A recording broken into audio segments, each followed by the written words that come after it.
Hello friends, સ્વાગત છે તમારા બધાનું આજના એક નવા વ્લોગમાં। આજે ગુડ મોર્નિંગ નહીં કહું, કારણ કે આજનો વ્લોગ થાય છે સાંજે 7 વાગ્યાથી સ્ટાર્ટ, કારણ કે આજે શોપની આજુબાજુમાં ઉપરની બિલ્ડિંગમાં અને બધે જે જર્જરિત બિલ્ડિંગ હોય ને ત્યાં પાડવાનું કામ ચાલુ હતું, એટલે આજે શોપ બંધ રાખવાની નોટિસ હતી, તો આજે શોપે જવાનું નહોતું, એટલે આજે આખો દિવસ આરામથી ને બધું કર્યું છે। એટલે આજે વ્લોગ શૂટ નથી કર્યો, તો અત્યારે સાંજે વ્લોગ સ્ટાર્ટ કરું છું। તો આઈ હોપ કે તમે બધા મજામાં હશો, અમે પણ મજામાં છીએ। બધાને મારા જય શ્રી કૃષ્ણ।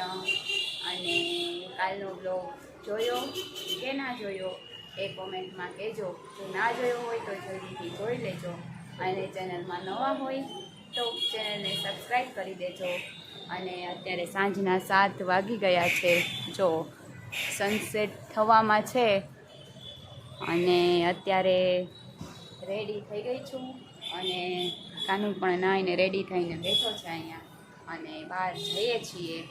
અને ઘણા બધા દિવસથી મને છે ને દાંતમાં પાછળ દાઢ હોય ને ઉપલી ત્યાં દુખતું હતું, તો આજે શોપ પર નથી ગયા ને, તો અત્યારે અમે ડેન્ટિસ્ટ પાસે જઈએ છીએ બતાડવા માટે કે ડાફણ દાંત છે કે શું પ્રોબ્લેમ છે। તો ચાલો હવે રેડી થઈ અને ત્યાં જઈએ છીએ। તો ત્યાં જઈએ એટલે પાછું કન્ટિન્યુ કરું। અને આજે બપોરે સૂઈ ગયા હતા જમીને, અને થોડીક વાર પહેલાં ઉઠી અને ફ્રેશ થયા છીએ। તો ચાલો હવે પાછા જઈએ ત્યારે પાછું શૂટ કરું। કાનોના નાસ્તા માટે બને છે ચા, અને પુડલાનું બેટર રેડી કર્યું છે, તો પુડલા બનાવવાના છે। અને એક વાત એ કે કાલે રાતે અમે હોસ્પિટલથી રિટર્ન થતા હતા ત્યારે કાનૂને ભૂખ લાગી હતી, અને ધ્રુમિલને ભૂખ લાગી હતી, તો નાસ્તો કરવા માટે અને કાનૂને જ્યુસ પીવા માટે અમે ઊભા ત્યાં મધુરમે। તો ત્યાં ગાંઠિયા ને જલેબી ને ચિપ્સ ને એવું બધું ભજીયાને મળતું હતું, તો ત્યાં 2 ડોગ હતા। તો કાનુ એને ગાંઠિયા કે બિસ્કિટ નાખવાનું વિચારતો હતો, તો ભાઈએ કીધું કે ગાંઠિયા બિસ્કિટ એ કાંઈ નહીં ખાય, એ જલેબી ખાશે અને દૂધ પીશે। તો અમે એને જલેબી નાખી હતી, તો એ ખાય છે ને કેવી રીતે, મેં પહેલી વખત જોયું કે ડોગ જલેબી ખાય એટલું મસ્ત। તો એ ક્લિપ તમારી સાથે શેર કરું છું આના પછીની ફૂટેજમાં, તો એ જોઈ લ્યો। હોસ્પિટલેથી ઘરે જાય ને તો અહીંયા જ્યુસ પીવા ઊભા, તો જો અહીંયા કાનુએ જલેબી કૂતરાને નાખી છે, એને ગાંઠિયા નાખવા હતા, તો ભાઈએ કીધું કે એ જલેબી ખાશે। તો મેં પહેલી વાર જોયું ડોગ જલેબી ખાતું હોય એવું। કેવો ખાય છે આરામથી, જો કાનું અહીંયા દૂધ પીવે છે, ત્યાં ઘટી ગાંઠિયા ખાય છે। જો અમે પહોંચી ગયા છીએ અહીંયા ગણાત્રા ડેન્ટલ ક્લિનિકે, તો જો હોસ્પિટલ પહોંચી ગયા છીએ।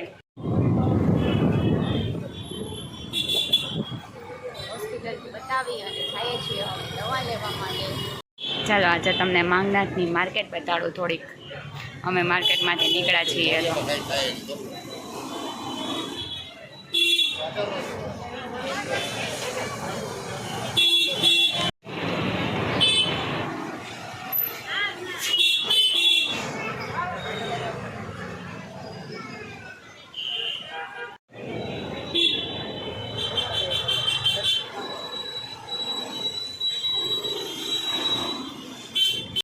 ચાલો તો હવે હોસ્પિટલથી ઘરે પહોંચી ગયા છીએ, અને હવે બનાવવાની છે રસોઈ।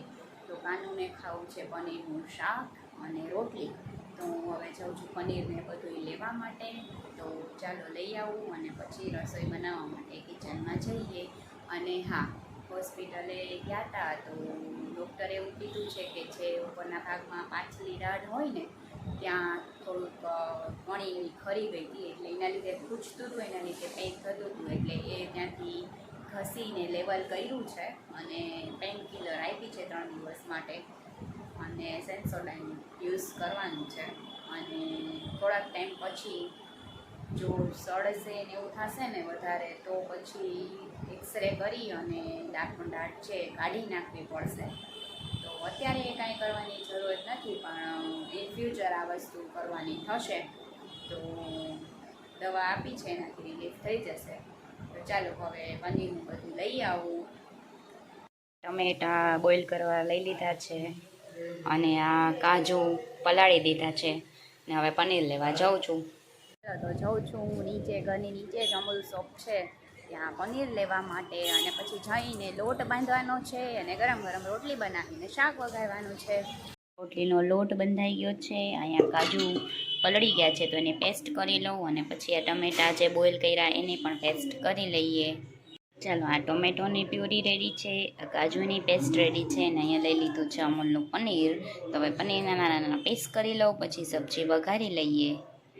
કાનુને સબ્જી ખાવી છે, તીખું ન લાગે એટલે આની અંદર ડુંગળી એડ નથી કરતી, બાકી ડુંગળીની પણ આવી જ રીતે પેસ્ટ કરી લેવાની. તો આની અંદર આપણે થોડી જિંજર ગાર્લિક પેસ્ટ નાખશું ટેસ્ટ માટે, બાકી ઓનિયન નહીં નાખીએ. તો ચાલો હવે પનીરના પીસ કરી લઉં. ચાલો, એ તેલ ગરમ થઈ ગયું છે, એમાં હિંગ નાખી દીધી છે અને એમાં આપણે નાખી દઈશું કાજુની પેસ્ટ, હલ્દી પાવડર નાખી દઈશું, ધાણા જીરું નાખી દઈશું અને થોડી જિંજર ગાર્લિક પેસ્ટ એડ કરી દઈશું. હવે આ બધું મિક્સ કરી લઈએ.